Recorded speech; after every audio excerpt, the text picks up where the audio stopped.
อที่มันมีแต่ความผิดหวัง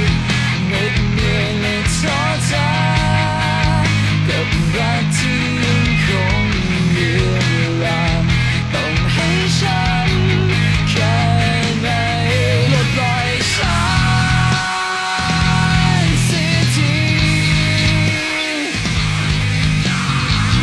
ไม่รักฉันแล้วจะมีฉันไว้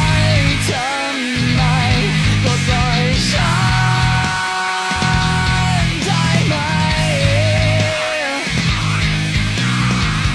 คำว่าไม่รักเท่านั้นที่ฉันขอฟังจากเธอปากบอกว่ารักกัน